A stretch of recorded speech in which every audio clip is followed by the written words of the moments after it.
Hi, this is Melody Brue with More Insights and Strategy, and you're here for another episode of the Hot Desk Podcast. I'm here with Robert Kramer. Robert, how are you? I'm good. How are you doing today? Good. Well, we got I'm a lot busy. going on. Both of us have just come off a busy week of travel, so we're going to talk about a little Appian World. I was at the Avaya Analyst Summit, and we are literally just fresh off of the SAP earnings call.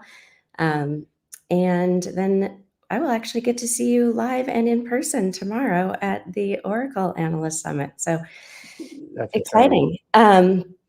But I do have a little bit of a disclaimer because we are going to be talking about publicly traded companies. I must say this show is for information and entertainment purposes only.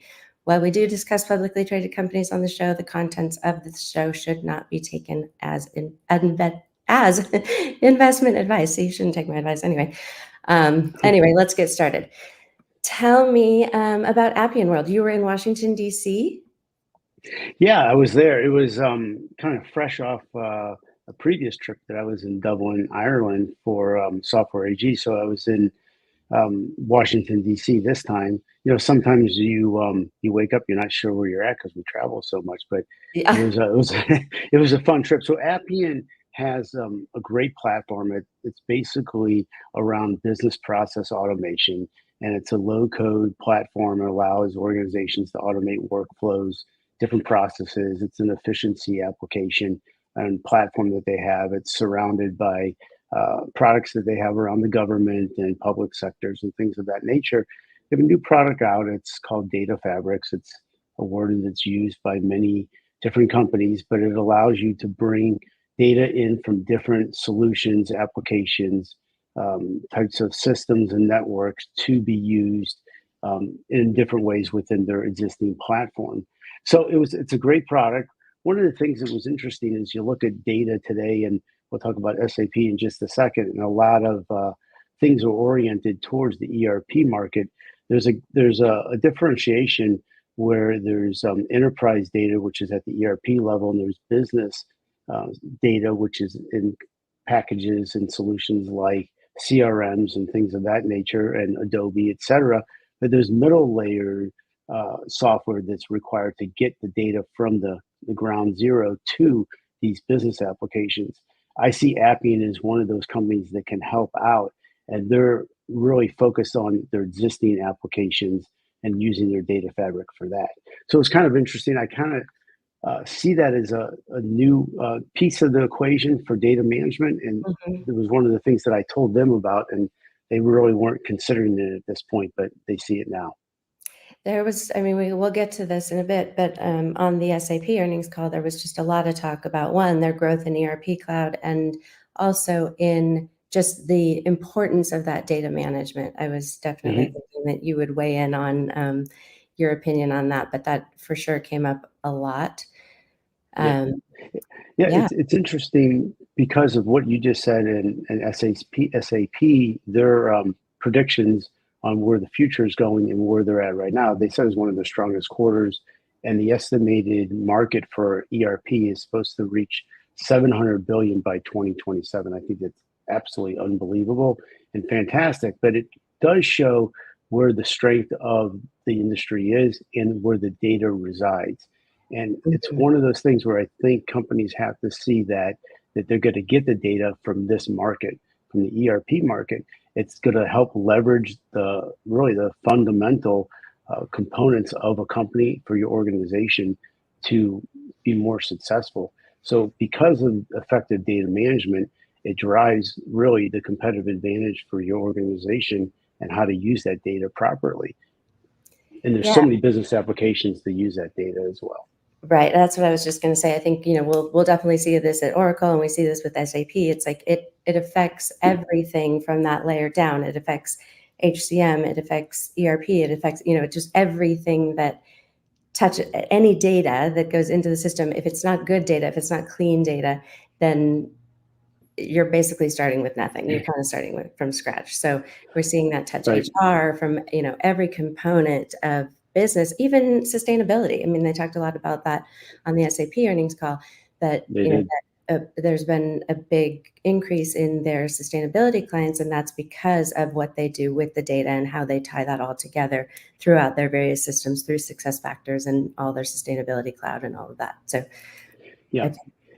Just one last thing. I'm seeing many of the ERP companies going in this direction because the market is very strong, and the data element with data management being the core of this, you're going to see the strength of this industry really strengthen along the way.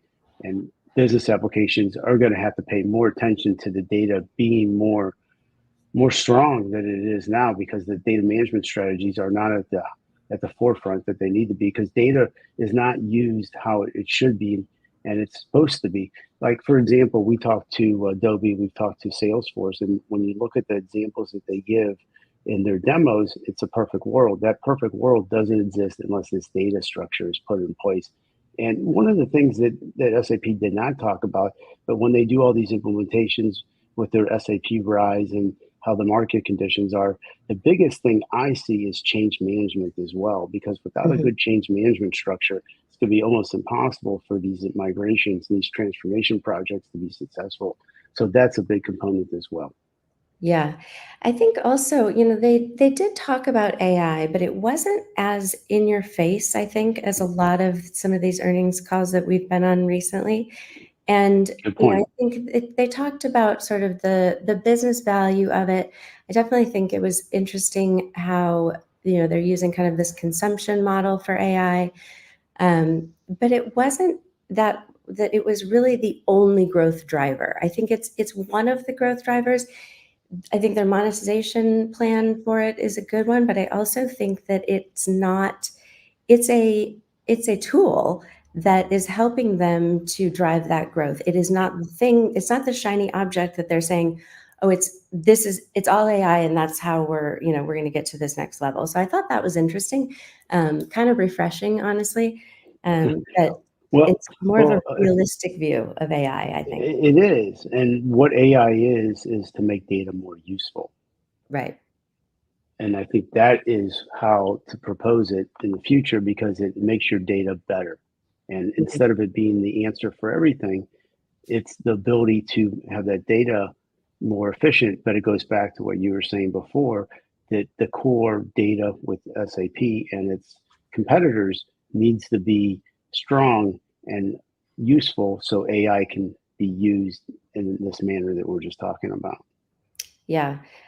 I feel like we're jumping around a little bit in terms of, because it's all sort of intertwined. But I did like, what Christian Klein, the CEO, said. Looking ahead, we have these powerful growth drivers in place, business artificial intelligence. But he also said cross-selling across the cloud portfolio, winning new customers, particularly in the mid-market. So that's interesting, and it kind of takes me to where I was this past week, Yep. which is the Avaya Analyst Summit in sunny San Diego. And Avaya has taken an interesting approach to their market approach. Avaya has come out of a restructuring which happened over the last year. A new CEO who's been there for a little over a year and a half now, I think, Alan Masrick. Mm-hmm. Almost a not entirely new C-suite, but a pretty, I think, fairly new. A lot of the new leadership positions are new people. A lot of them come from environments where they've been through a successful restructuring. But the way that they talked about kind of this, they say, Avaya is roaring back. They had these takeaways that they wanted us to take away from the conference. And they said one of them was, Avaya is roaring back. I kind of say, I'm not sure that's true, because I don't think they ever went anywhere. They went through this restructuring, and that was a financial and operational restructuring, but they didn't lose a lot of customers, especially in their big enterprise level customers. Mm-hmm. Part of that is there's somewhat of a captive audience. I mean, we're talking, hundreds of thousands of seats. That's a rip and replace problem that companies have. And so they did maintain a big part of their customer base, but they didn't do it and just say oh, well, these people are held hostage here. What they did was they took this data from this core customer group, and they said, how can we best serve these customers? How can we be the best customer experience company? They looked at all of what these customers are doing, using best, how they're best serving them, and they're basically looking to replicate that across the market. And yeah, it's large customers, but it's also mid-market. I don't think they're really, going hard at least not the, smaller to mid-size, not directly, but through partners. And, they have this new partnership with Zoom. They have a long-standing partnership with RingCentral. So it's very interesting to me. And they also weren't completely like rah AI. AI serves a purpose. But I found what was, super interesting is just how they use their own intelligence Hmm. to really identify their customers' needs and then serve their customer with what they need. And they have this thing that's, they say like it's choose your journey, right? It's innovation without disruption. The question did come up by a few analysts of like, well, how can you do that? How can you be everything to everybody? And I don't see that. What I see that more of is like, you need a cloud solution, we'll give you a cloud solution. You need an on-prem solution, we can do that too. They work with partners to provide those things. You want a hybrid, we can do that. So it's not like they're creating a new solution for every single company that comes along, but they are finding what works and duplicating that and replicating that to more customers and going out with these offerings. And it seems to be working. So I learned this from Pat Moorhead, that one thing, a really good indicator of a company's success is its leadership. And where I've met with Alan, they actually don't do a whole lot of analyst events. This is the first one they've done in several years, but I've met with Alan several times over the past year and a half since he first came on board, and his executive team. And if they are an indication in terms of capability, their history, and their alignment as a culture, their That's a big alignment deal. as a group tells me a lot about their potential to get done what they say they're going to do. And that's another thing, is they say they have a say-do culture. If you say it, you do it.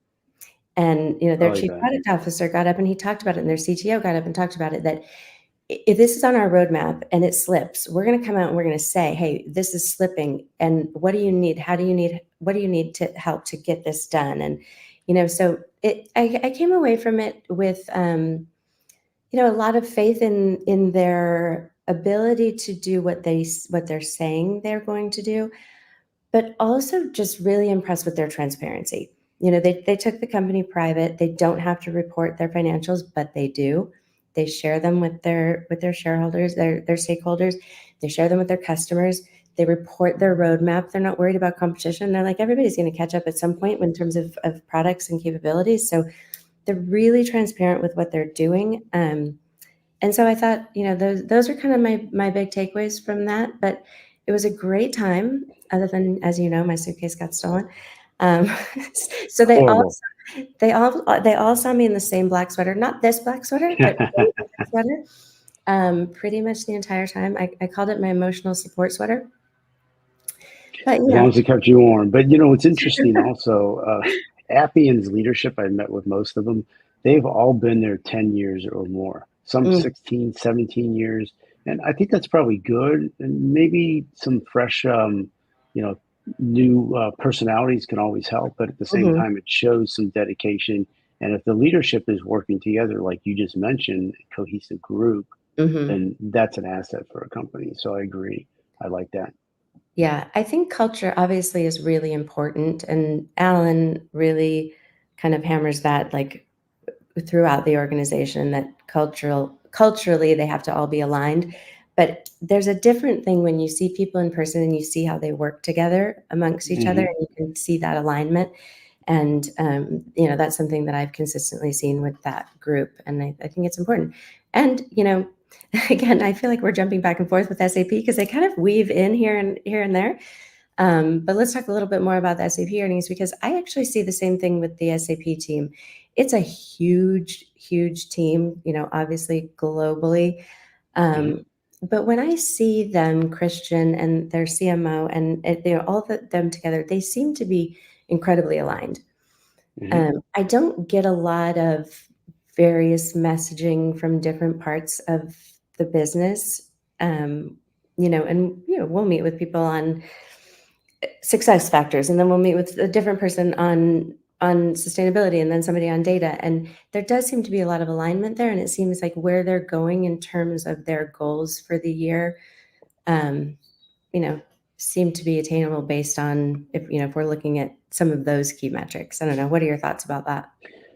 Totally agree. They have a lot of the chips in their pockets because they have such a large, extensive user base, and they have the ability to, you know, give them more technology, upgrade them to the cloud. They have multiple programs. They have a ton of add-on products that we're aware of, financial, HR, manufacturing, Right. and they give, their clients the ability to move forward into the future with, the technology that they need. Now, I don't think it's going to be easy because migrations are very painful sometimes, but at the same point, they're giving the pathway to that. So I like that. So they're encouraging their clients and they're letting them know they believe in data management.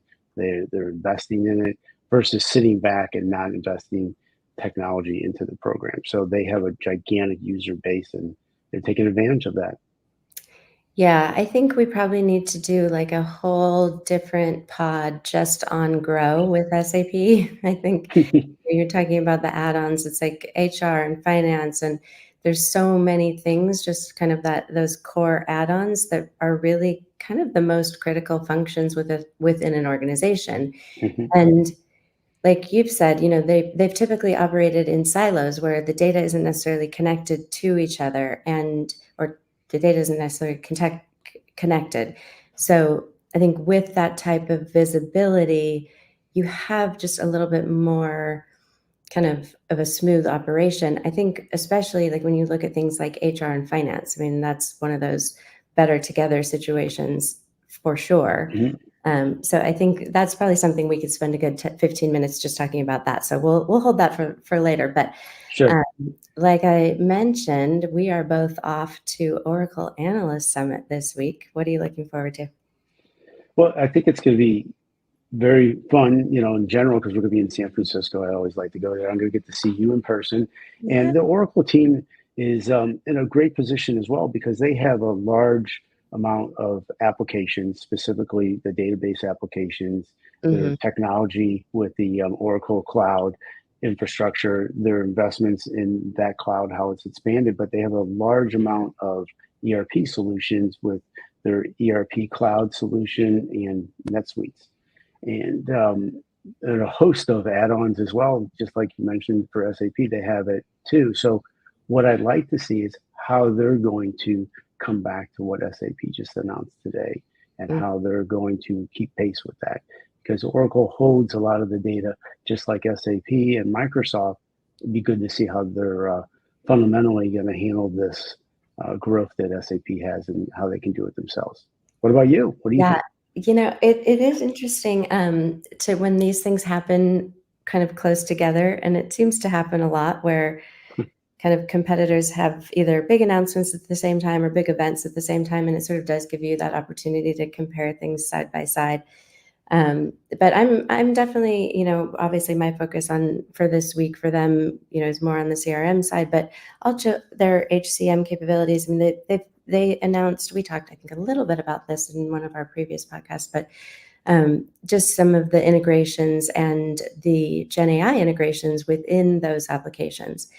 And, again, we can talk about AI all day long until it's useful. And I think where they're getting to, I think in some of these, especially in their HCM and HR capabilities within Oracle Suite Cloud, they're actually starting to see it's gone from concept to utility, Hmm. where they're seeing actual movement and the actual benefit of using it.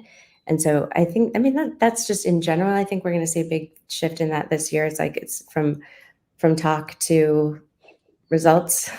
Yes. So I think, that's what I'm kind of excited. I'm also happen to be going to see our friends at Box. That's cool. Really excited to go and visit them on their big campus there. And we'll do a live pod from where we are, so we can talk about all the things that we're seeing live. Yeah, it'd be fun and great to talk more about that and hear also how Box is handling the data perspective, because obviously that's what they do. Yeah. But you're seeing, and you mentioned this earlier, how AI was front and center, but it might not be as much now as data management is. And we've been talking about data management for a while, and it's nice to see it being more front and center, that it is the hot topic and it is the really the source code for what companies are going to strive for. So let's see what Box shows, let's see what Oracle has, and we can kind of compare and contrast on our podcast this week with Yeah. SAP and what we've learned over the weeks. Yeah, I think, obviously we talk about AI, and there's so many of these companies have been using AI for decades, but when talking about Gen AI and actually the ability to interact with this data I think that's, when I say AI, I don't mean like, oh, all of a sudden they have artificial intelligence, like, woo, big news, like, no, they've been doing AI forever, for a long time. So I think that's the real thing. And I read something somebody wrote, and I'm not going to get this exactly right, but it was like, it's going from read to read write, where it's like now it can actually, maybe become even like an agent for you, where it's not just sort of automating tasks, but it's actually automating those tasks and being an agent on your behalf to maybe do some of that next function. I think we're not there yet, with hallucination and everything, but I think that's something that we will see in the near future. So anyway, well, we'll get back to this later this week, and yeah, we're about at time. We said we were going to make this quick. It's maybe not as quick as we thought, but for everybody watching, thank you for joining us. I'm Melody Brue. This is Robert Kramer, and we will check in again later in the week, live from San Francisco. And if you have questions for us, if you want to know anything that's happening there, if you have questions about anything that we've talked about, if you like it, if you don't like it, give us feedback. We want to hear from you.